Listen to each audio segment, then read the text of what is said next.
Buenos días y bienvenidos a una sesión más de Aula FENIE. Hoy tenemos con nosotros a una distribución y también tenemos a Joan Francesc Roca, que ya es habitual aquí en Aula FENIE, en sus ponencias con una distribución.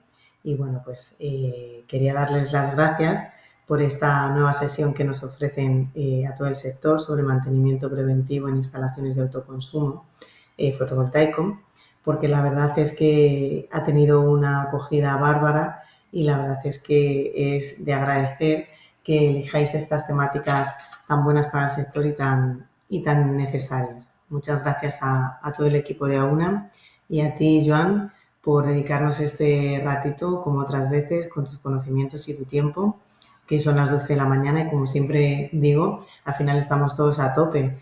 Aquí en Madrid además mañana es fiesta y tenemos que dejar muchas cosas hechas, pero bueno, aquí estáis apostando por el sector y apostando por la formación.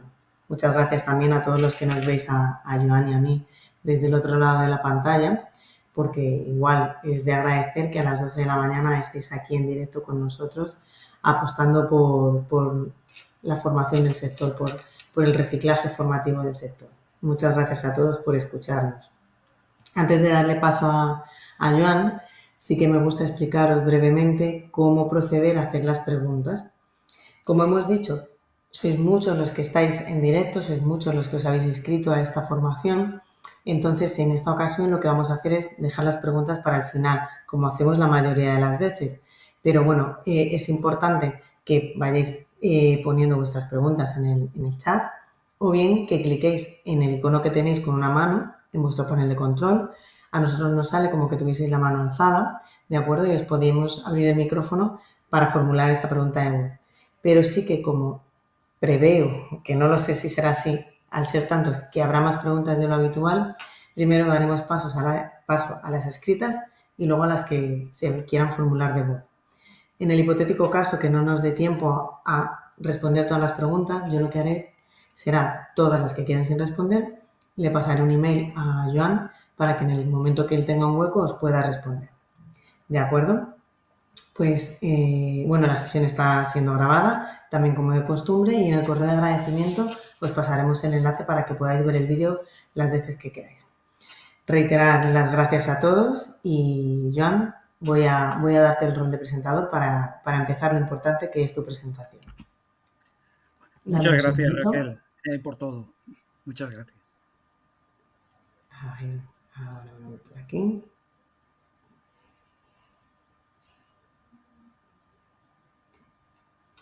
Ahora sí.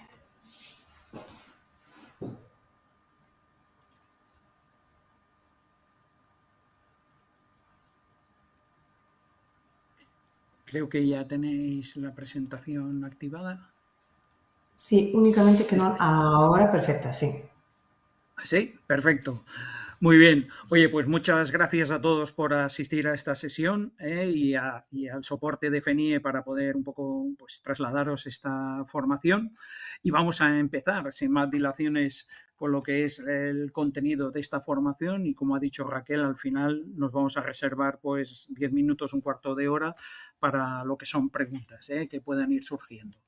Muy bien. Pues nada, la formación, como os decía Raquel, va de mantenimiento preventivo en las instalaciones fotovoltaicas de autoconsumo. Más o menos los bloques será un poco plantear el objetivo de lo que es el mantenimiento, procedimiento y patologías y al final un poco comentar la documentación asociada. A partir de ahí, un poco vamos a plantear cuál es el objeto de este mantenimiento. ¿Es necesario? ¿No es necesario? ¿Está regulado? ¿No está regulado? Pues primero vamos a poner en contexto, vamos a hablar de instalaciones de autoconsumo, instalaciones hasta 100 kilovatios, ¿no? Para un poco, ya sabéis que en función de la potencia, pues hay unos requerimientos técnicos y se aplican unos requerimientos a nivel normativos y de seguridad diferenciados. Nos vamos a quedar en este entorno, instalaciones de autoconsumo, es decir, instalaciones conectadas en una red interior y de una potencia de hasta 100 kilovatios, que serían las instalaciones que con este formato podemos inyectar a la red sin más tramitación que la que pedir punto de acceso a lo que es la distribuidora, ¿vale? A partir de esto, ¿qué es el mantenimiento preventivo? Pues sería una acción que desarrollamos para garantizar la seguridad de la instalación y el funcionamiento adecuado de esta, evitando un poquito el envejecimiento prematuro de la misma e intentando optimizar el rendimiento de la instalación. Al final, el objeto de estas operaciones son esencialmente garantizar la seguridad de la instalación. Recordar que hay dos peligros latentes potentes en una instalación fotovoltaica: peligro de incendio y peligro de electrocución. Con lo cual, este mantenimiento lo que intenta pues, es verificar esencialmente puntos de seguridad o puntos en los cuales se pueden provocar estos peligros y, en segundo término, garantizar el correcto, óptimo funcionamiento de la instalación para asegurar la producción energética prevista, ¿vale? Con lo cual tenemos dos objetivos iniciales: garantizar seguridad de la instalación, garantizar producción, ¿vale? A partir de ahí, este tipo de mantenimientos es obligatorio, hay una norma que cumplir, están procedimentados. Actualmente para instalaciones fotovoltaicas de autoconsumo no existe ninguna normativa ni ninguna regulación que obligue a ejecutar estos mantenimientos ni que determine cómo se deben desarrollar.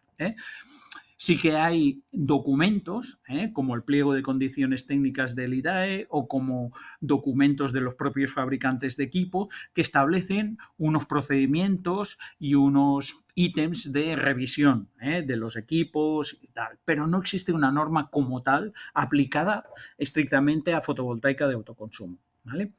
A partir de ahí, como no hay ninguna norma, ¿no? Sería como unas acciones voluntarias que el usuario las tiene que visualizar como unas operaciones que van a garantizar la seguridad de su instalación y la productividad de su instalación. Ese sería el argumentario de estas soluciones o de estas intervenciones. Segundo tema, ¿no? Como no está regulada, ¿no? ¿Qué periodicidad es recomendable? Pues mirar, aquí tendría que haber un compromiso entre el coste de esta operación y el beneficio que genera esta operación, ¿no? El beneficio que genera esta operación y la instalación en sí. Con lo cual, podríamos establecer un estándar de periodicidad de 1 año para instalaciones convencionales de autoconsumo.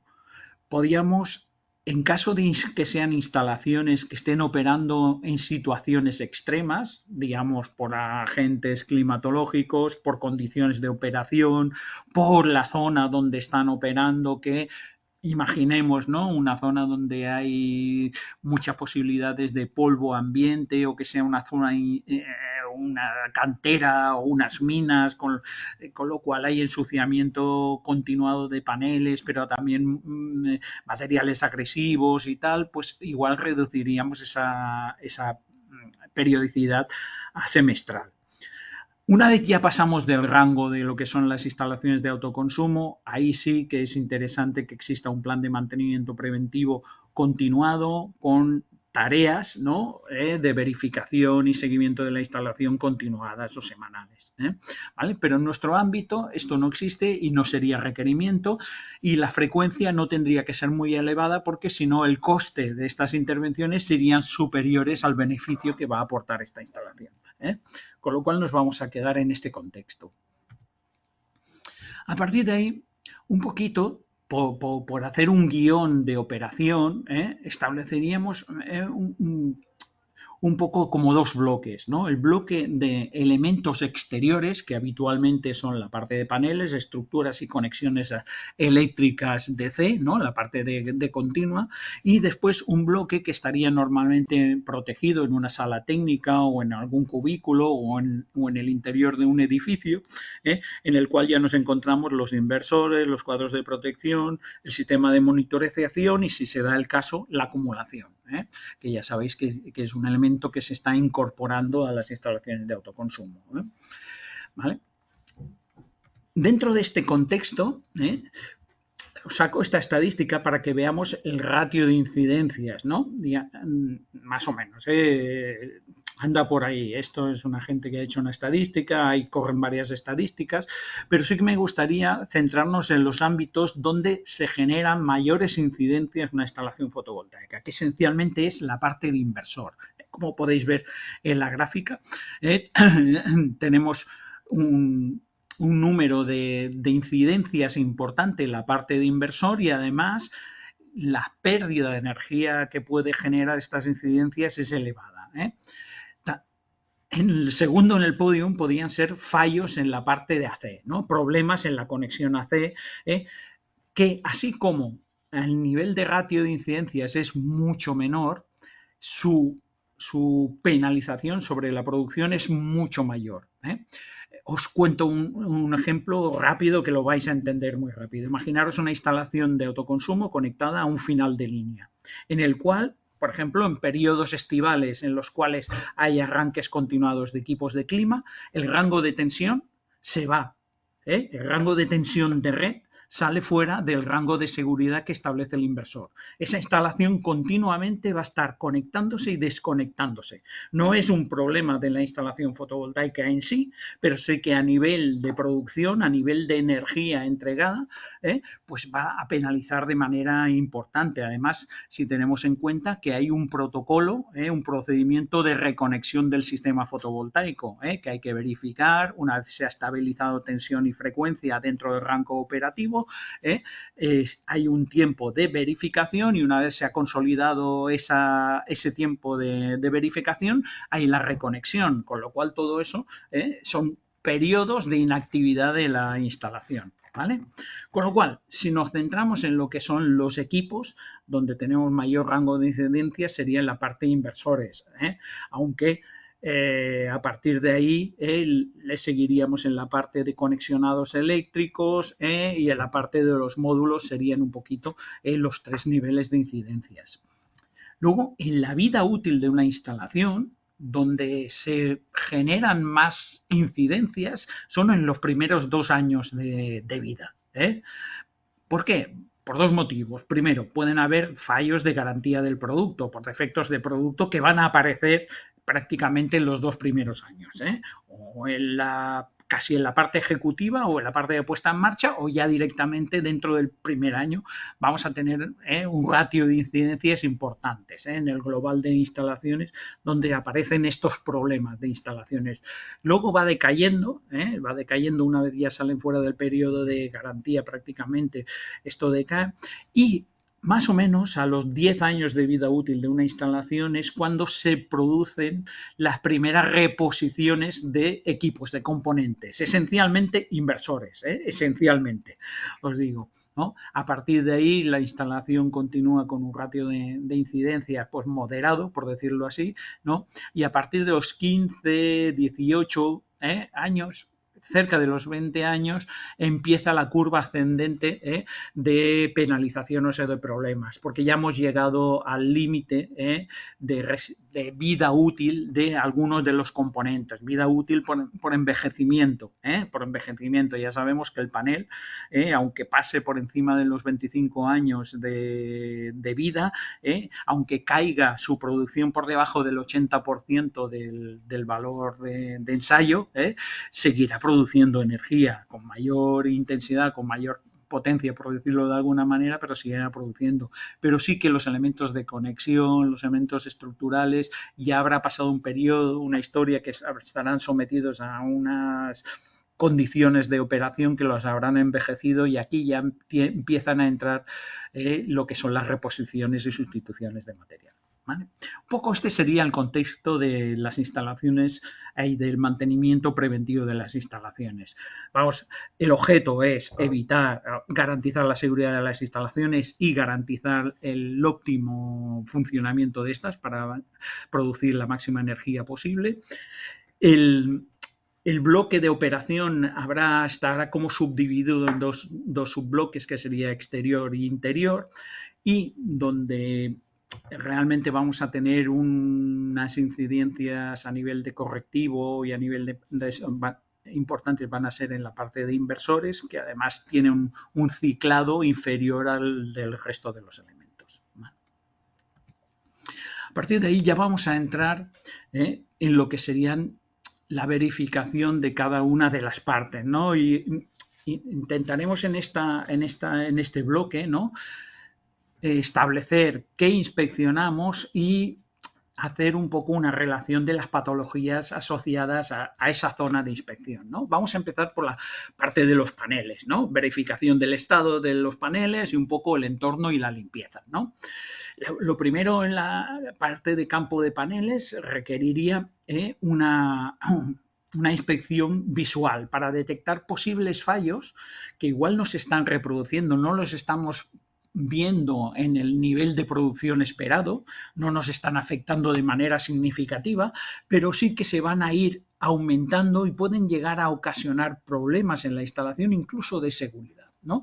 Con lo cual, lo primero sería una inspección visual. En las instalaciones de autoconsumo, que habitualmente los paneles están montados en cubierta, esta operación requiere de medios de seguridad o de elevación. Tanto de seguridad, porque estaremos trabajando en zonas de altura y tendremos que tener las medidas de seguridad preceptivas que tocan, ¿no?, para poder transitar y operar en esa zona, como a veces no hay accesibilidad a la zona de manera, digamos, fácil y requiere algún elemento de elevación, ¿vale? Muy bien, a partir de ahí, ¿qué vamos a inspeccionar? Primero, si hay paneles con roturas, si hay alguna rotura. Oye, ¿funciona un panel si tiene el cristal roto? ¿Sigue funcionando? No, sí que funciona. El panel genera un nivel de tensión e intensidad muy inferior al que generaría sin el cristal roto, con lo cual nos va a afectar al rendimiento de toda esa cadena, de toda esa serie donde esté conectado ese panel. No solo eso, también puede, porque se pueden provocar zonas de sombras, con lo cual hay una circulación de corriente en cortocircuito que puede provocar degradación eléctrica del panel, incluso un incendio. Con lo cual eso es importante, verificar si hay roturas en los paneles, ¿no? Es una cuestión que vamos a verificar. Otra cuestión recurrente que podemos encontrar en las instalaciones son sombras. Alguien pensará, joder, sombras, esto ya en el dimensionado se ha previsto. Muy bien, pero en la ejecución también se ha previsto, pero como es en el caso que os muestro en la imagen esta, hay vegetación próxima que va creciendo, ¿no? Y esa vegetación próxima nos está proyectando unas sombras parciales. Sabemos que estas sombras que van a afectar parcialmente a alguno de los paneles nos van a provocar una caída de rendimiento significativo en la serie, en el string que estén colocados o en el MPP, en la entrada del inversor que estén colocados. Estas pequeñas sombras parciales, con lo cual es una cuestión que hay que solucionar o resolver. El tema de sombras parciales que se puedan dar a posteriori de la ejecución. Perdonar. Otra cuestión serían degradación de los paneles, algunas burbujas, algunos espacios, la baba de caracol como os muestro en esta imagen, ¿no?, que serían fallos de fabricación. Esto, si se producen en los primeros años, se puede gestionar una reclamación al fabricante, porque esto es evidente que es un fallo de fabricación. Aquí se ha producido una micro rotura imperceptible a la vista, con lo cual nos deja un espacio de la célula sin producción y se ha empezado a producir esa decoloración. También podían haber como despegue del laminado. La célula va pegada, impregnada al cristal, pero si en ese proceso de fabricación ha cogido aire, con el funcionamiento ese aire dilata y contrae y va generando unas burbujas. Esas burbujas van a envejecer prematuramente el panel, no va a producir un gran problema, pero sí va a envejecer prematuramente el panel. Si lo detectamos en periodo de garantía del producto, podemos solicitar una reposición o sustitución para garantizar la vida útil de esta instalación. Aquí, si veis, aquí habrían lo que serían micro roturas. Cada vez los fabricantes, en este caso es un panel un poco antiguo, es policristalino, pero sucede también en los monocristalinos, los fabricantes cada vez, para reducir el coste del material, cada vez fabrican paneles más grandes, pero con menos espesores tanto de cristal como de marco y tal, con lo cual la resistencia mecánica del panel es bastante débil y en la manipulación, en el transporte, en el almacenamiento, en la posterior instalación se pueden producir micro roturas en las células. En este caso es visible y ahí hay que ir observando para que esto no derive en un punto caliente, un punto crítico de funcionamiento de la instalación. Y aquí ya tenemos un punto caliente, ¿eh? Aquí ya se ve, esto ya empieza a ser peligroso. Aquí ha habido una rotura o un fallo de conexión en lo que sería la línea esta, que es la línea de conducción eléctrica. Esto lo que produce es un arco dentro del panel, que está produciendo un calor aquí muy intenso en los momentos de producción, y esto podría derivar en un sobrecalentamiento y un posible origen de incendio. Aquí ya empezamos a tener algún problema. ¿Vale? Estos son todo observaciones visuales, ¿vale? Y serían las patologías más comunes que podemos observar simplemente viendo el estado de los paneles. La siguiente cuestión, una cuestión que está muy en boga y que posiblemente valdría la pena sacarle un poco de hierro, sería la limpieza del panel, ¿no? Evidentemente, si subimos a la cubierta y vamos a manipular por allí, pues no está de más hacer una limpieza. Esa limpieza debería de hacerse a primeras horas del día para evitar el contraste térmico de agua, que es el elemento que deberíamos de utilizar para la limpieza de los paneles, con la temperatura propia del panel, y eso que provocará daños o tal, ¿no? Y últimamente se está haciendo mucho hincapié en la limpieza. A ver, la limpieza es importante si estamos en zonas de mucha suciedad ambiente, muy agresiva, con lo que os decía antes, una cantera o algún sitio donde tengamos, sería importante, pero saber que una vez has hecho esa limpieza, al poco tiempo se va a volver a reproducir esa suciedad, esa capa de polvo encima de las placas, con lo cual tiene que ser una limpieza recurrente, porque limpiamos una vez al año va a ser poco significativo en el rendimiento global de la instalación. Aún así, nos vamos a instalaciones de autoconsumo habituales, en zonas urbanas, zonas rurales, convencionales. Se estiman los cálculos de pérdidas por ensuciamiento no superan el 2% en estas instalaciones, con lo cual el tema de vamos a hacer un mantenimiento para limpiar las placas no sería la cuestión. La cuestión es hacemos un preventivo y aprovechamos que estamos haciendo el preventivo y vamos a hacer una limpieza. Esa limpieza me va a garantizar que en un periodo próximo al haber hecho la limpieza se mejora el rendimiento, pero posteriormente volveremos otra vez al matiz de rendimiento. Tener en cuenta que todos los programas de cálculo de dimensionado de instalaciones aplican un factor de corrección por ensuciamiento y normalmente está entre el 3 y el 5%, con lo cual estaremos dentro del rango de previsión de producción, ¿vale? Ahora bien, aquí tenemos otro nivel de ensuciamiento que es interesante contemplar, que cada vez los fabricantes dejan muy poco espacio entre el marco y las células. ¿Qué nos pasa aquí? Que en el grosor que hay entre el marco, digamos, y el cristal, se va depositando el barrillo. Cuando llueve arrastra el polvo y en principio, pues en principio limpia la placa, pero se va depositando el barro. Como encuentra esa hendidura que es el marco y el cristal, se va depositando el barrillo allí y ese barrillo va creciendo y va tapando las primeras células. Esa sombra parcial al final me va a afectar al rendimiento. Por eso a veces cuando se seleccionan paneles, una cuestión interesante es también saber si tenemos un pequeño espacio entre lo que es la célula y el marco. Últimamente también se han comercializado una especie de grapas que se colocan en los finales del marco, que por efecto de Venturi, ¿no? En principio lo que hacen es absorber el agua y tal, pero el barrillo sigue quedando allí, porque es donde se va depositando y queda atascado. Liberamos de agua y una parte del barro, pero gran parte del barro queda ahí depositado. ¿Vale? Finalmente, una herramienta muy útil para las verificaciones, y ya lo seguiremos viendo, sería una termografía. Históricamente, las cámaras termográficas, primero, no eran tan resolutivas como lo son ahora y tenían un coste muy elevado, con lo cual no era una herramienta de uso común. Pero actualmente, con reducción de los costes de la electrónica y la reducción del precio de estos elementos es un utensilio recurrente y muy útil. Por ejemplo, una termografía de la zona de paneles me va a permitir localizar problemáticas que no se están visualizando en el rendimiento de la instalación, pero que sí que van a originar problemas futuros, con lo cual yo me puedo anticipar, como podían ser es el efecto este que os decía de una célula en la cual hay una rotura que provoca una rotura de la conducción eléctrica y genera un arco interno y es un sobrecalentamiento. Eso lo estaríamos viendo en esta termografía que os enseño aquí o algo parecido estaríamos viendo. También nos permite detectar si ha habido un cortocircuito o rotura de lo que son los diodos bypass de la caja, con lo cual veríamos en la placa esa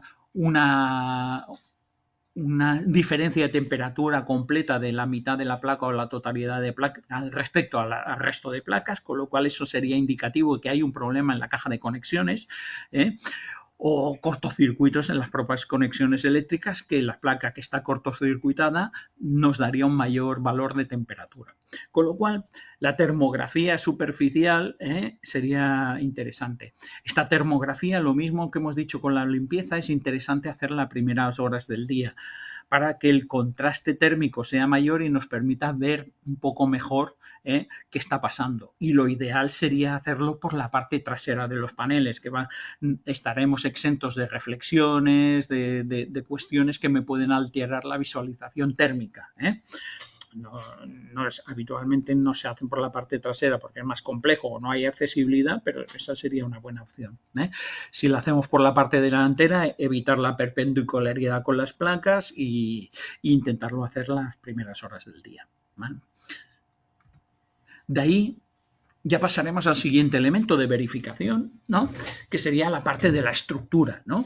Y lo mismo, ¿no? Que hemos empezado, aquí sí que tiene más peso la inspección visual, ¿no? de los elementos para detectar posibles problemas que se puedan producir de degradación mecánica de este elemento de soportación, tanto por efectos ambientales como por fallos de fabricación, defectos de fabricación o de diseño.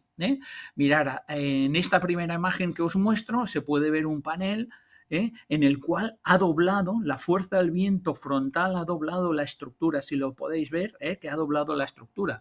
Esta claramente es un fallo, una mala praxis de la estructura que se ha utilizado. Se ha utilizado una estructura que está pensada para paneles de mayor longitud, con lo cual la palanca que produce el panel provocada por la fuerza del viento en la parte superior del panel ha provocado una torsión de estos perfiles que no están preparados. ¿Vale? Con lo cual aquí hay un problema, esto sería visual y esto hay que resolverlo porque tarde o temprano esto provocará o una degradación del panel o una ruptura de la estructura. Una degradación del panel porque estamos tensionando mecánicamente todo el panel. ¿Vale?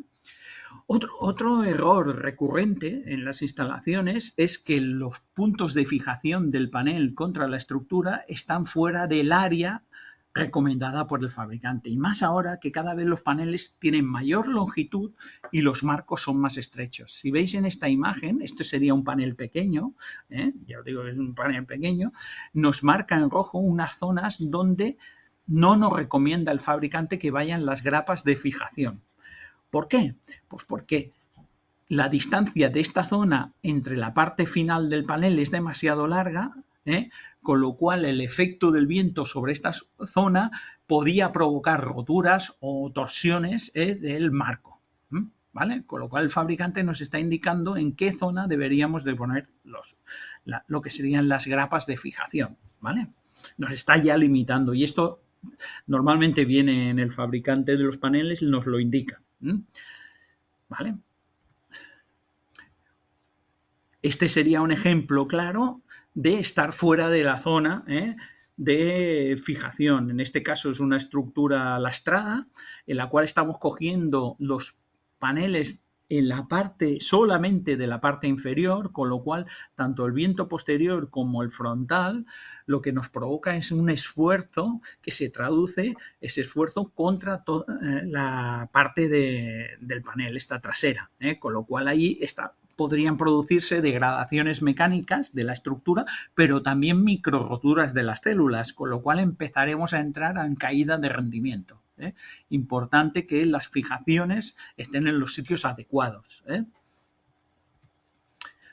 Y otra cuestión es, por ejemplo, que la distancia, hemos sujetado los paneles por los extremos, la distancia que hay entre punto de fijación y punto de fijación es demasiado larga, con lo cual todo el esfuerzo o desequilibrio mecánico se traduce en los paneles y estamos provocando pues torsiones en todo lo que es la estructura del panel. Y eso netamente va a significar problemas en la vida útil de estos paneles, que no van a nunca quedar cubiertos por la garantía. Importante. ¿Vale? Con lo cual, todo esto serían cuestiones que podríamos descubrir en una verificación visual. Que descubriríamos en una verificación visual, ¿no? Luego tendríamos que irnos a los elementos de fijación. Y no tengo una imagen, pero os voy a trasladar una cuestión. Muchos fabricantes de estructuras han ido reduciendo las secciones de las grapas de fijación y de los perfiles para ser más competitivos, porque con la caída de precios de los paneles, pues también ha trasladado esa caída de precios al resto de elementos. ¿Eso que provoca? Que la resistencia mecánica de esas estructuras y la grapa en sí sea menor. Y en el manual de instrucciones del fabricante ya nos indica que hay que dejar los paneles a una distancia mínima de los puntos abiertos al viento, o sea, de las esquinas de la cubierta. ¿Por qué? Para que la propia cubierta haga un poco de paraviento, ¿vale? Con lo cual, si ajustamos mucho la ubicación de los paneles con el final del edificio, se pueden provocar roturas en lo que son las propias grapas de fijación o los perfiles, porque no están dimensionados, su estructura no está dimensionada para soportar los vientos, vientos extremos. Estamos hablando de zonas de vientos extremos que se puedan originar. Con lo cual, también en esa verificación visual, una de las cuestiones es si hay paneles muy cerca de las esquinas del edificio, de la parte final de la cubierta, verificar especialmente lo que son las grapas de fijación, que ahí se pueden detectar torsiones o roturas, incluso grietas, ¿vale? Muy bien. Otra cuestión importante de los elementos de fijación serían oxidaciones, ¿no? Encontrar oxidaciones, corrosiones y tal. Mirad, esto nos sucede por entrar en contacto materiales metálicos de diferente característica física, con lo cual entre ellos se produce un par galvánico. Y ese par galvánico lo que genera es una oxidación o una degradación mecánica prematura. Por ejemplo, ¿no? Tenemos toda una perfilería de aluminio y colocamos lo que son las tuercas de inoxidable. Todo es para la intemperie y no se oxida. Sí, va a provocar una corrosión de par galvánico entre el acero inoxidable y el aluminio. Con lo cual, si vamos a colocar tuercas de este tipo y tornillos de inoxidable, necesitaremos poner arandelas que hagan la rotura de este par, de este contacto físico directo de estos dos metales, para que no se provoque esa oxidación. Con lo cual, aquí tenéis un ejemplo de una tuerca de un tipo contra un galvanizado, ¿vale? Tendríamos esa problemática, ¿vale? En la imagen esta. Reapriete de tornillos. Hay que verificar el estado de los tornillos y si es posible un reapriete. ¿Por qué? Al final las placas están sometidas a vibraciones continuas por el efecto del viento contra las placas, que nos van a provocar unas oscilaciones de esfuerzos mecánicos que van a provocar esa vibración. Esa vibración se puede traducir en un afloje. Normalmente ya se usan tuercas blocantes y cosas de estas, pero bueno, no está de más hacer un reapriete para evitar que estas placas con el tiempo se degraden, pero sobre todo puedan salir volando. Importante. ¿Vale?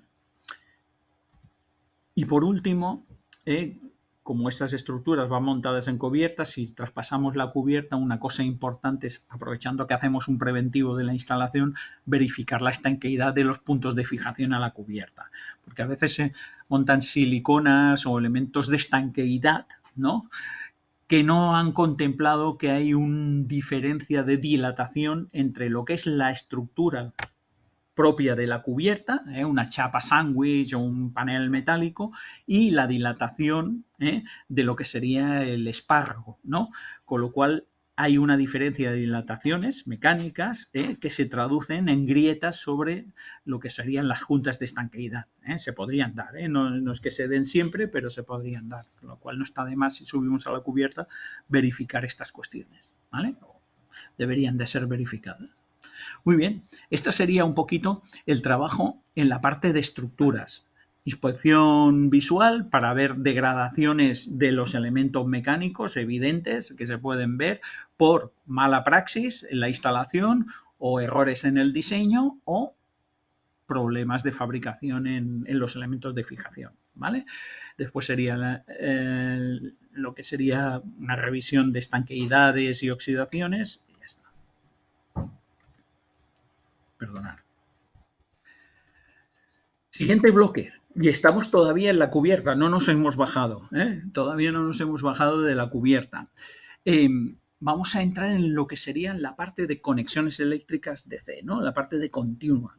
Lo mismo, una inspección visual de estas conexiones. Ya sabéis que en esta zona se utilizan habitualmente cables específicos para solar que cumplen varios requisitos: doble aislamiento, requisito normativo de reglamento de baja tensión, cables unipolares, también como medida de protección de contactos directos e indirectos, podría ser esencialmente directos, con un aislamiento preparado para trabajar a la intemperie y sometido a la radiación solar directa, y además no propagador de la llama. Con lo cual el cable solar se ha diseñado específicamente para trabajar en las condiciones estas y trabajar a tensiones de 1000 o 1500 voltios, ¿vale? La parte de conexión eléctrica o uniones, se suelen utilizar conectores estancos con grapas de fijación, elementos de fijación mecánica, y que con los terminales activos no accesibles de manera libre, ¿vale? Los típicos multicontact, los MC4, los típicos MC4, estos conectores, hay múltiples tipos de conectores y secciones, pero siempre cumplen este requisito. Pensados para trabajar mucho tiempo a la intemperie, con enclavamiento mecánico de la conexión, y que los terminales activos no son accesibles. Cumplen los requisitos de que se mantiene la conductividad eléctrica durante todo el periodo de la vida, más allá de que exista un envejecimiento mecánico del conector. Y la segunda es que de manera involuntaria tú no puedes acceder a los contactos donde hay corriente. Cumplen esos dos requisitos, ¿vale? Pero vamos a ver, ya sabemos que por estos motivos se utilizan estos elementos, pero vamos a ver cuestiones que vamos a encontrar en lo que es la zona de paneles. Vamos a encontrar, por ejemplo, podemos encontrar que los cables están demasiado tensados. Eso nos va a provocar una degradación mecánica del cableado o las conexiones. Normalmente el bucle que hay que dejar en las conexiones de los cables, en los giros de cables y tal, sería aproximadamente de 6 centímetros, un diámetro de 6 centímetros, para que eso dé tolerancias de tirones o bucles de tal. Luego, un buen grimpado de los conectores. Esos conectores tienen que estar bien grimpados con la máquina pertinente y asegurada la conductividad para evitar esto, un tema de un falso contacto que va provocando un arco y este arco va requemando lo que es el conector. Avería típica y habitual y en muchos casos generadora de un incendio. Y un poquito también verificar que los conductores que estén expuestos al sol vayan canalizados para poderle una segunda capa de protección mecánica para evitar esa degradación por la incidencia del sol, la lluvia y todos los elementos. En esa zona lo que tenemos es que verificar esto visualmente. A la vez aprovechamos para hacer unas medidas eléctricas de corriente, de intensidad y tensión entre todos los strings y series para ver que hay una proporcionalidad entre ellas. Si vemos discordancia entre ellas es que hay un problema en esas series y hay que detectar, si no hemos visto visualmente, si hay algún fallo de conexión, algún fallo de degradación del cable o contacto y tal. Y posteriormente verificar la toma de tierra. La toma de tierra, lo mismo que hemos dicho antes, se puede producir pares galvánicos, hay que asegurar que toda la estructura está conectada a tierra, todos los elementos mecánicos, como una protección eléctrica, y habría que verificar que eso se mantiene. La parte de inversores. Aquí, como sabéis, estamos evolucionando continuamente, igual que en los paneles, a nivel de las soluciones, ¿no? Históricamente los inversores llevaban ventiladores forzados, ventiladores eléctricos y normalmente evacuaban por la parte superior, con lo cual una de las primeras operaciones que se realizaba en una sala de inversores es verificar que el espacio de ventilación estuviera libre, si había filtros limpiarlos para garantizar una correcta ventilación de los inversores, ya que un elemento del envejecimiento prematuro de los inversores es el exceso de temperatura. Actualmente los inversores ya suelen utilizar ventilaciones por convección con disipadores de aluminio de alta densidad, con lo cual allí lo que hay que asegurar es que exista un flujo continuo de aire para que facilite la convección y la liberación de calor, ¿vale? Pero esa revisión visual está ahí, pero cada vez pierde importancia. Sí que habría que comprobar el estado de funcionamiento del inversor, ver si las tensiones, las corrientes, si hay alarmas activadas, si hay un histórico de alarmas o está en fallo. Sobre todo, una importante es fallo de aislamiento. En la parte de paneles, en la parte de C, normalmente la protección de contactos directos e indirectos se hace por barreras físicas. No hay ningún diferencial o elemento que proteja esa parte por alguna derivación a tierra. Con lo cual, el único elemento que tenemos es un elemento que incorpora la mayor parte de inversores, que es un detector de defecto de aislamiento, que está controlando la tensión entre el positivo y tierra y el negativo y tierra. Cuando detecta una diferencia de potencial entre alguno de estos, provoca una alarma de fallo de aislamiento y separa la instalación. Esto nos está avisando, pero no nos está protegiendo. ¿Vale? Bueno. Con lo cual, si alguien va a hacer un mantenimiento en una instalación y ve esa alarma activada, cuidado a la hora de acceder a la zona donde están los paneles, porque puede ser que esté activo, porque aunque esté parado el inversor, puede ser que se esté produciendo porque el generador, que son los paneles, siguen generando corriente y siga manteniendo ese fallo y hay riesgo de electrocución. Con lo cual, cuidado. ¿Vale? Inspección visual de los conectores, lo mismo que hemos dicho antes, ¿no? Hay regletas, puntos de conexión estándar, más estándar o menos, pero por lo que sea, por mala praxis, por algún problema en la instalación, no se han reapretado los puntos de conexión y eso genera un arco y recalentamiento. Bueno, perdonar que no he ido pasando, bueno, en la pantallita. Y ya por último, la inspección con una termografía del inversor, pues en este caso también nos va a ayudar a detectar puntos calientes que se puedan generar en esa parte de la instalación por si hay algún problema.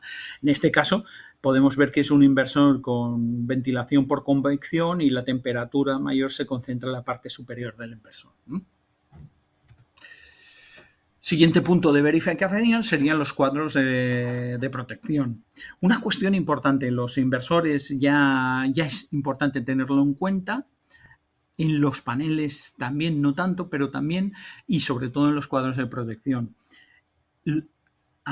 El aislamiento de los cables eléctricos es una golosina para los roedores. Les encanta morder el aislante. Con lo cual, una de las cuestiones cuando verificamos toda la parte es a ver si hay presencia de roedores, porque eso a la larga va a poder producir fallos en el cableado, por cortocircuitos, por roturas, por lo que sea, ¿vale? Y en los cuadros de protecciones se suele dar esta situación porque están en zonas más calientes, ¿vale? Con lo cual, bueno, vamos a limpiar o verificar, inspeccionar visualmente, comprobar el estado de funcionamiento, todos, si hay térmicos, automáticos, diferenciales, cuando hacemos el mantenimiento preventivo hay que activarlos y desactivarlos para ver que realmente funcionan, hacer el test en los diferenciales y si hay diferenciales y verificar los fusibles. Los fusibles pueden estar abiertos, pero también podrían presentar un fallo de contacto. Con lo cual, eso lo veríamos porque hay temperatura, como en la imagen de la termografía que os enseño aquí, o si hay caída de tensión. Si con el multímetro medimos entre un lado del fusible y otro y vemos un valor de tensión, eso es que hay caída de tensión en el fusible y podría ser un fallo del fusible. Eso hay que verificarlo, que también se puede hacer con la termografía, ¿vale? Y, esencial, comprobar las conexiones a tierra que estén correctamente y que tengan la resistencia adecuada.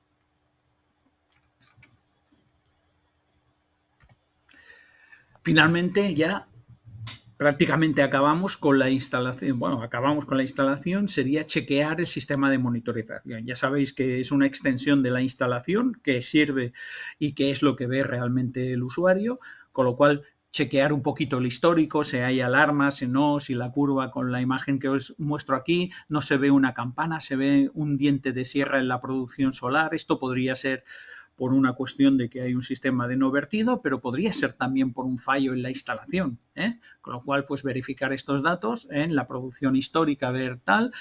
Luego verificar los dispositivos de medida, o sea, tendremos pinzas o tendremos elementos de medida, sondas de temperatura, verificar que estos estén correctos físicamente, que el cableado esté adecuado, todo esto, y finalmente comprobar que la comunicación de estos, el cable, el conector y tal, esté correcto, porque la pérdida de información nos va a producir pues eso, que no podamos saber una estadística, no tener buenos datos. Aquí acabaríamos con todos los puntos de verificación preventiva de una instalación fotovoltaica de autoconsumo, digamos hasta 100 kilovatios, que sería un poco un estándar.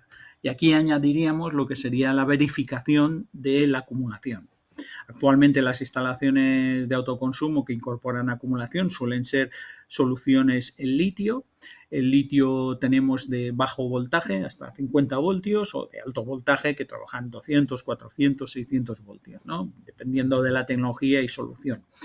Este tipo de baterías, la ventaja que tienen es que incorporan un BMS, un sistema de control y medida de la batería, propio de la batería, al que podemos acceder. Con lo cual, la verificación de estos equipos implica acceder al BMS y verificar tanto el equilibrado de las celdas, el SOC, la vida útil que le queda, son los parámetros estándar que nos va a dar puntos de sobrecalentamiento, alarmas y tal. Toda esta información a través del inversor no vamos a llegar, hay que acceder a la propia batería. ¿Vale? Segundo, sería una inspección visual de las conexiones eléctricas. Por ejemplo, el caso que os pongo aquí, este rack, trabajan todas las baterías en paralelo, con lo cual el flujo de corriente es importante entre estos contactos y habría que verificar que están bien, que conectan bien y tal, porque un falso contacto aquí provocaría un chisporroteo y una falta del módulo de batería al que corresponda, incluso la continuidad, ¿vale? Y luego lo que sería un poquito aquí, ver que la comunicación sería un ejemplo de estas baterías de aquí, pues que el contacto es correcto, que la comunicación nos está dando correcto. Incluso si hacemos una termografía, también nos aseguraría que no hay ningún problema. Estas baterías normalmente también disipan calor, necesitan estar en una zona que exista una cierta circulación de aire para evacuar la temperatura. Estas baterías totalmente en una zona totalmente estanca se van a degradar prematuramente por sobrecalentamiento, sobre todo las que van apiladas porque el calor va hacia arriba, trabajan por convección, ¿vale? Y posteriormente lo último sería comprobamiento del funcionamiento del sistema de comunicación de la batería con el inversor. Es vital, porque el inversor va a obedecer a la batería en cuanto a su estado, su disponibilidad de energía, todas estas cuestiones funcionales. Con lo cual tiene que existir una buena comunicación sin interrupciones para que la batería le podamos sacar todo el partido. Normalmente los inversores, cuando pierden conexión, usan unos parámetros estándar o su propio histórico para gestionar la batería sin saber cómo está la batería y qué le pasa. Por lo cual nos va a seguir funcionando la instalación, pero la batería no está aportando la información mínima para sacarle el máximo provecho por parte del inversor, ¿vale? Y con esto acabaríamos los bloques de verificación en un preventivo. Ya veis que es extenso, parece que un preventivo nada, pasamos por allí, tomamos nota de 4 datos y tal. Es importante, si queremos garantizar la seguridad y la producción, verificar todas estas partes de la instalación con verificación visual, testeo de los equipos y tal. Ahora bien, hay otra serie de elementos que se utilizan para instalaciones más grandes, de testeo, de lo que sería verificación, ¿no? Pero que se usan en las plantas fotovoltaicas grandes, como sería el ensayo de curva, en cada línea de strings con un dispositivo específico que hace una prueba empírica de la curva de funcionamiento de ese string, ¿no? O el ensayo de electroluminiscencia, lo que hacemos es una medida de luz del panel para ver si hay micro roturas invisibles, historias de estas, o el ensayo de calidad de aislamiento de los conductores. Todas estas pruebas que requieren unos equipos específicos, cada vez más baratos, pero bueno, tienen su coste y un tiempo, habitualmente no se realizan en este tipo de instalaciones, o a lo máximo cada 5 o 10 años. ¿Vale? Y ya finalizando esto, un poquito para hacer un planteamiento del informe y cómo nos tenemos que plantear esta visita de preventivo. ¿Qué hay que tener previo a esta visita? Información clara de la ubicación, detalles de acceso, quién es la persona de contacto, dónde están los paneles, la planta, el emplazamiento, la accesibilidad, todo esto es importantísimo. Luego la documentación técnica de la planta, si hay esquemas, si hay algún proyecto o memoria de la planta, los manuales de los equipos de la planta, porque en in situ nos podemos encontrar en dudas o ver cuestiones, y si no tenemos esta información, pues no podremos desarrollar bien esta tarea de verificación, ¿no? Y luego necesitamos sí o sí acceso a la plataforma de monitorización para ver históricos, como vamos hablando, de qué ha pasado en esa planta durante, si vemos una anomalía, ver a ver si ha incidido en la producción histórica o a partir de cuándo, con lo cual necesitamos acceder a la plataforma, y el listado de verificación o checklist, o sea, qué vamos a mirar, que son todos estos puntos que os he relatado, de manera ordenada, para poder luego emitir ese informe, esa información técnica. Temas importantes de seguridad. Tenemos que tener muy claro cómo se apaga un paro de emergencia de esa instalación, si hay una seta en la entrada, si es el interruptor de puesta en marcha del inversor, si hay un disyuntor previo, conocer cómo se apaga y probarlo.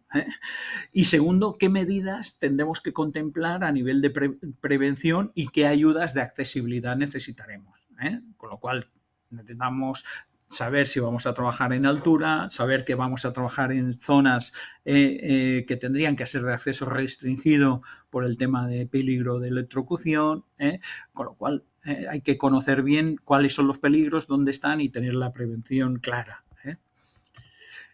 Finalmente, un poquito para que tengáis un guión, os vamos a pasar conjuntamente con esta prevención desde FENIE, os vamos a pasar un guión de checklist de una instalación separado por los bloques, lo que hemos estado comentando. Como el tiempo es el que es para esta charla, no he profundizado en cada uno de los aspectos ni los detalles de verificación de cada uno. Hemos hecho una visión de pájaro, ¿no? Pero para tener un poco una idea general de los bloques y las problemáticas que nos encontramos, y para complementar esta formación, pues os pasaremos este guión de checklist con unas anotaciones y tal para que quien lo desee lo pueda utilizar. Y con esto podríamos dejar lo que sería la parte de la presentación y podríamos entrar en la parte de lo que son preguntas, que no sé si Raquel lo tiene por aquí, creo, no lo sé. Sí, aquí estoy. ¿Me escuchas, Joan? Yo sí, perfecto. Dejo de Perfecto. compartir, ¿no?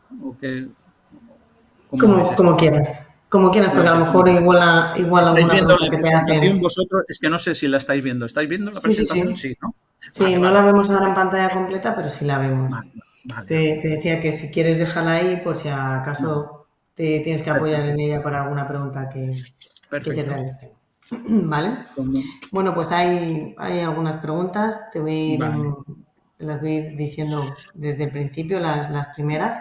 ¿Vale? A lo mejor Muy hay bien. algunas que ya se han comentado. Sí que es Vale. cierto que, por ejemplo, Alfonso Ruiz te hacía alguna pregunta que directamente él ya ha dicho, vale, ya lo ha comentado ahora, entonces estás de momento, Alfonso, si me estás escuchando, no la vamos a realizar, a no ser que me digas, oye, mira, pregúntale esta otra cosa. ¿De acuerdo? Vale, vamos a ver, porque tengo aquí el panel lleno. Vale. Bien, pues aquí veo una pregunta que te formula, Manel Rivero. Manel te pregunta, dice, bueno, hola Joan, dice, suelo visitar muchas instalaciones con alumnos y detecto que los conectores solares MC4 suelen estar flojos. Falta apriete. Los puedo aflojar con la mano sin esfuerzo. Y eso tengo entendido que puede ser un problema de estanqueidad y problemas en la vida útil. ¿Hay alguna norma? Ya que hay llaves que lo aprietan, pero los instaladores las usan. Gracias. Bueno, aquí hay varias cosas. El conector MC4 tiene varias cuestiones, ¿no? Espera, vuelvo a la presentación porque así lo vamos a ver. Un segundín. Yo creo que ahora veis la presentación, ¿verdad? Sí, sí, sí. ¿Sí? Es que estoy pasando la presentación. Creo que no. Es que me he puesto. Aquí tenemos un ejemplo de un conector MC4. Un conector MC4 está compuesto de la hembra y el macho. Y aquí en lo que se refiere, entiendo, Manel, el apriete, es en estas lengüecillas que se ven aquí en los laterales que entran en unas hendiduras que tiene la hembra. Esto cuando cerramos el conector debe de apretarse bien y estas uñas quedan y enclavan un lado con el otro, el macho con la hembra, ¿no? Es lo que os decía, que hay un enclavamiento mecánico. Que se viene a referirse Manel es que si no se han apretado bien esto, no ha hecho el clic de cierre, las uñas quedan embutidas en lo que es la hendidura, pero no cierran. Con la exposición al sol, a la calor y tal, se va degradando y ya no enclavan el conector, con lo cual con un simple gesto de la mano lo podrías desenclavar o simplemente con el efecto del viento. ¿Vale? Con lo cual, cuando se hace una instalación, se ejecuta, tiene que hacer el clic, tenemos que tirar de los dos extremos y no debería de soltarse. Para poderlo soltar, como dice Manel, haría falta una herramienta, que es como una llave fija, con una hendidura que lo que hace es comprimir este clic y permite sacar el conector sin ningún esfuerzo. Esa llave habitualmente, cada vez la usa más gente, pero no era una llave habitual. Con lo cual la gente para desenclavar los conectores que estaban bien apretados utilizaba destornilladores, alicates y tal, que lo que hacen es dañar o el clip o la hendidura, con lo cual perdemos ese clic mecánico. Entiendo que es a esto a lo que se refiere Manel. Esto, más que problema de estanqueidad y de humedad, lo que genera es que poco a poco se vaya separando el contacto hembra del macho, vaya perdiendo contacto eléctrico y se produzcan arcos internos en ese conector y se genere el problema que os enseño ahora en la fotografía de que se quema este conector. ¿Vale? Manel te dice que las dos cosas, que la lengüeta y la rosca. Y luego la rosca es otra cuestión, que la rosca es un presa estopa habitual, normal, que lleva una junta de goma, que cuando apretamos la rosca, esta junta de goma queda comprimida y me da estanqueidad. En muchos casos o no se aprieta bien lo que es el prensa estopa o no se pone la junta de goma. Con lo cual ahí podemos tener problemas de entrada de agua en el conector y eso puede provocar incluso algunas derivaciones eléctricas.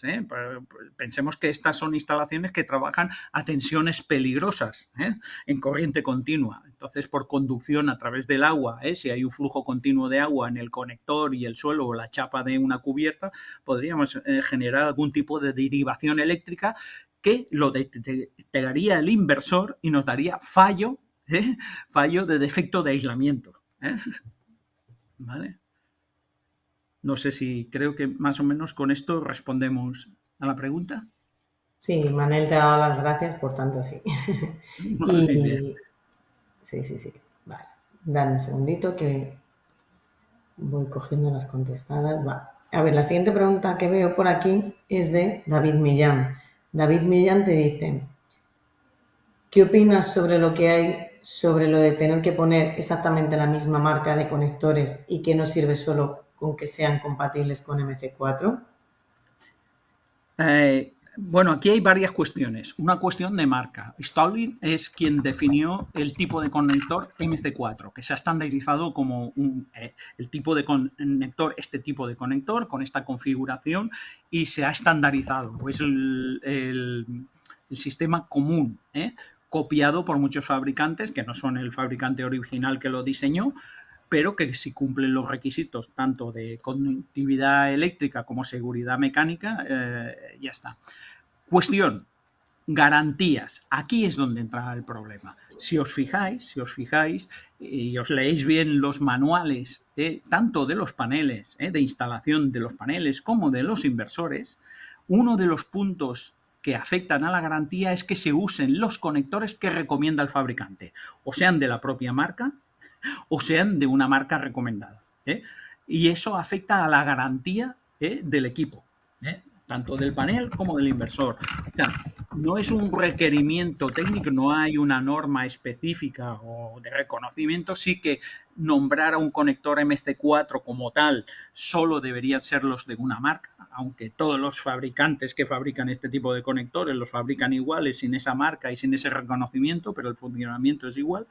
Pero cuidado, a nivel de garantía, los fabricantes indican qué tipo de conector debes utilizar.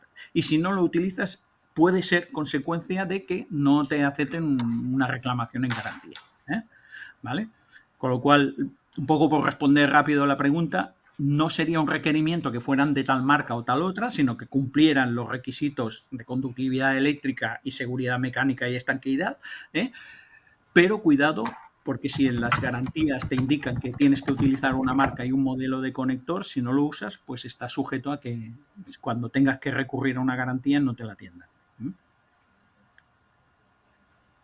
Gracias, Joan.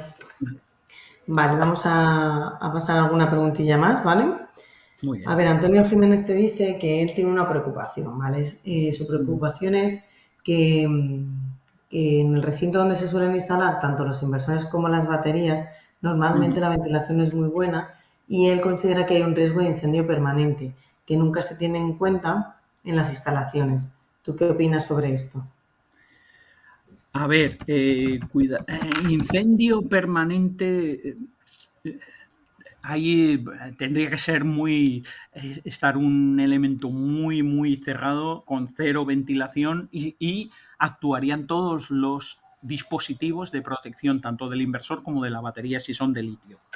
Con lo cual, cuando los equipos exceden una temperatura o llegan a una temperatura crítica, directamente se paran. Con lo cual, la probabilidad de incendio es muy remota. También podría pasar que fallaran esos elementos de control de los propios equipos y no sé qué, y la temperatura llegara a un punto de ignición y tal, pero es muy remota, es muy difícil. Sí que esto va a afectar a la vida útil de los equipos.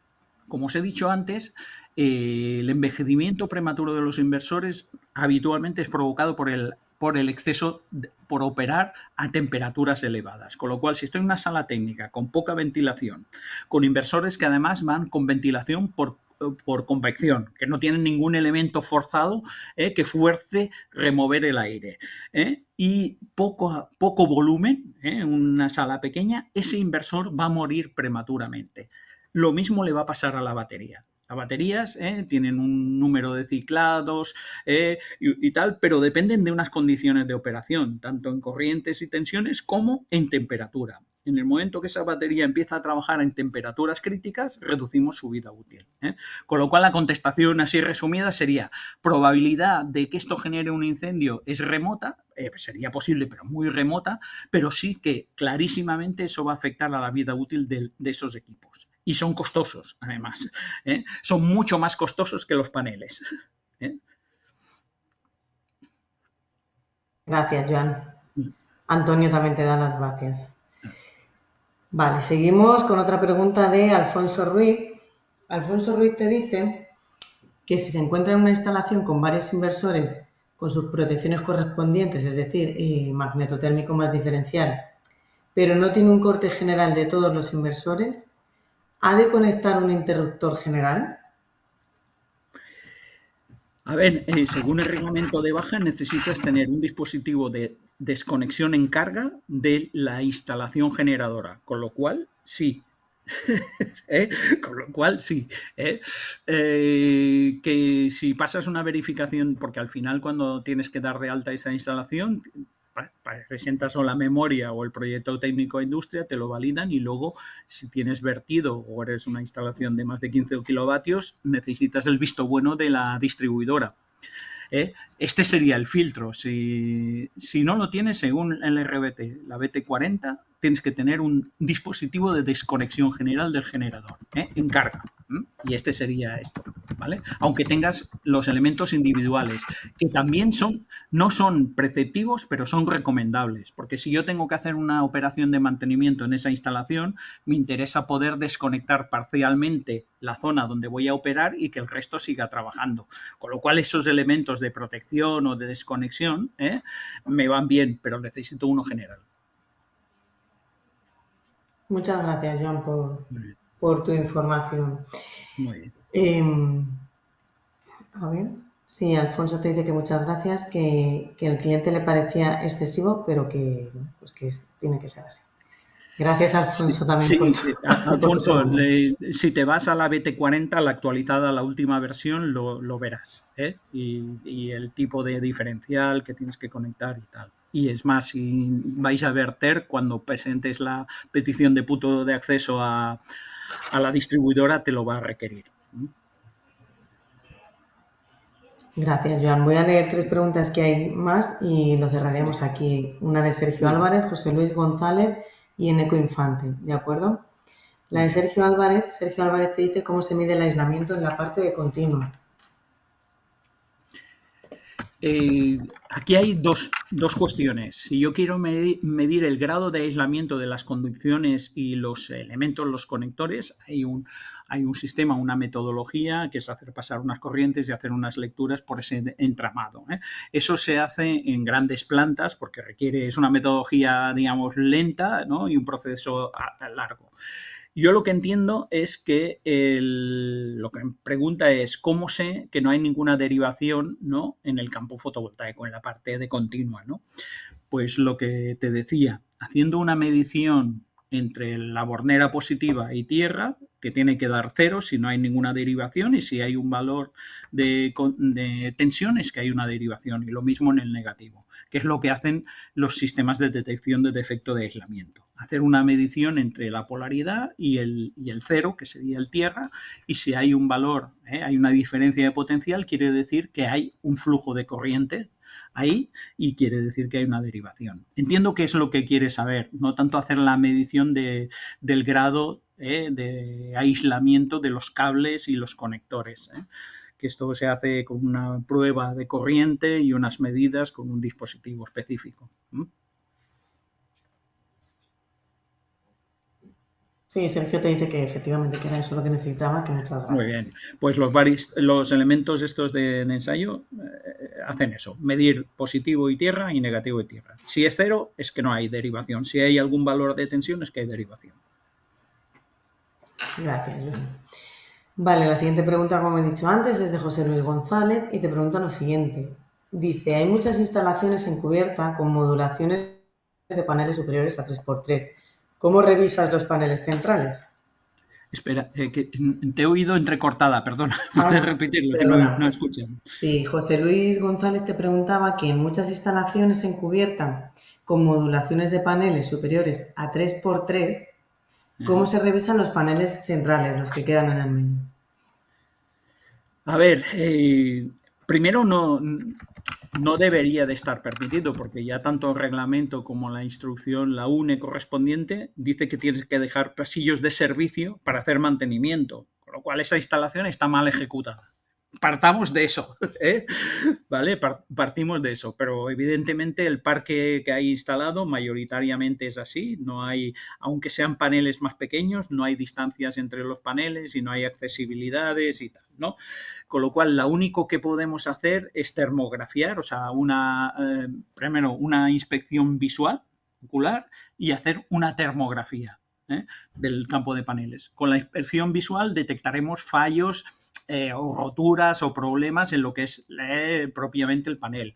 Con la termografía podremos detectar fallos no visuales, o sea, lo que decíamos, pues puntos calientes, micro roturas, cositas de estas, incluso fallos de las conexiones, porque en esa zona se me concentrará mayor temperatura, lo que os mostraba antes del conector este roto, si yo hago una termografía en la hora de a primeras horas de la mañana, porque si me voy al mediodía seguramente se difuminará mucho con la temperatura ambiente y la temperatura de los marcos de las placas, pero si voy a primera hora y hago una termografía en ese punto, localizaré un punto caliente y es un punto a verificar. Y allí, como llegues a ese punto, ya es otra historia. Recordar que no se pueden pisar las placas, hay que poner unas pasarelas para no presionar en lo que es en el centro de la placa y todo esto. ¿Vale? Gracias, John. Vale, José Luis también te da las gracias, por tanto queda la pregunta explicada. Vale, vamos. La siguiente pregunta es de Eneco Infante. Eneco te pregunta, ¿un inversor en un habitáculo con poca ventilación donde se genere mucha temperatura bajaría el rendimiento del inversor? Sí, indudablemente. Nos baja el rendimiento del equipo en sí.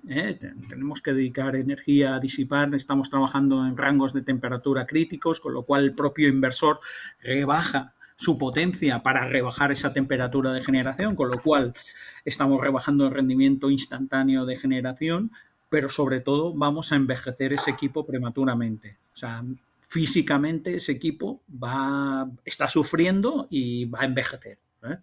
Las dos cosas. Bajamos rendimiento, no de una manera muy significativa, posiblemente no.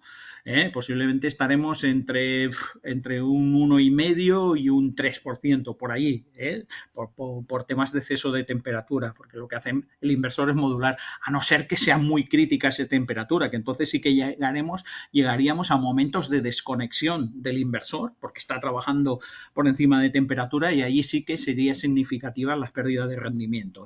Pero entiendo que no es el caso. Es el caso que el equipo no se para, pero está trabajando siempre al límite de temperatura. Pues eso alrededor de un 3%, entre 1,5 y un 3% de rendimiento eficaz del inversor voy a perder por esa cuestión.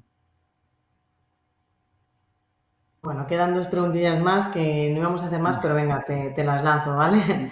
Venga. A ver, Javier Lago te pregunta, tu opinión sobre dónde la toma, ¿qué opinas sobre dónde debería estar, entiendo que quiere decir, la toma de tierra de los paneles? ¿Debe ser independiente de la vivienda o puede ser la misma? A ver, si estamos hablando de viviendas, es prácticamente imposible hacer una toma de tierra independiente, porque no hay espacio físico para separar las pletinas de toma de tierra, ¿no? Lo que sí que es indudable es que las masas, no solo de los paneles, sino del inversor, todo lo que son las masas, deben de ir a una línea de tierra del edificio independiente de las tierras de las instalaciones interiores. O sea, el tierra de la instalación interior tiene que ser un tierra diferente, una línea diferente de las masas de la instalación solar. Y eso se deben de conectar en la misma piqueta. ¿eh? porque difícilmente podrás hacer una piqueta que garantice que es independiente, ¿vale? Con lo cual estarán unidas a la misma piqueta o a la misma pletina de conexión a tierra, pero serán líneas de tierras independientes en el edificio, ¿eh? Y eso es para evitar que sobretensiones provocadas o derivadas de la instalación fotovoltaica acaben derivando en la instalación interior y estropeando equipos. O viceversa. Gracias, Joan. Mira, la siguiente pregunta es de Manuel Hernández y te dice si en instalaciones más antiguas se permitía esta forma de instalación. ¿Qué forma? Eso es lo que le iba a decir, le iba a escribir a Manuel. ¿Qué forma? Manuel, quizá si nos puedes detallar un El poquito tierra más. independiente. Entiendo yo que debía ser el tierra independiente. Mira, en el Real Decreto del 2000 y hasta creo que fue hasta el 2011 se mantenía, salía que el tierra de la instalación Lo que te... fotovoltaica tenía, ¿no? Disculpa, Joan, por si te sirve de ayuda, Manuel te dice en la forma de colocar los paneles juntos. Lo que estábamos Ah, hablando antes de los sí, sí, paneles. sí. Sí, sí.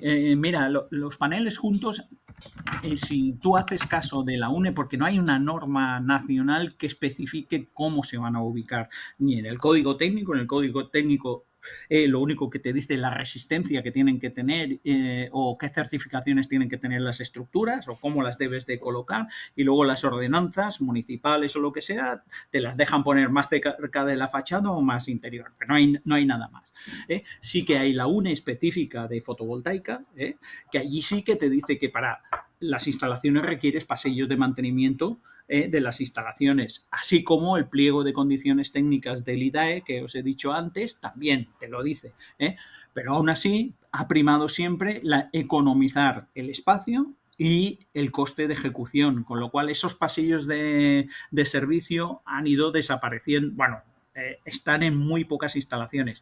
Mira, solo están en las instalaciones que ejecuta alguien que luego va a hacer el uso de esa instalación o la explotación de esa instalación. Ahí sí o sí están los pasillos, porque es alguien que sabe que va a tener que intervenir en esas instalaciones, hacer mantenimientos y están ahí.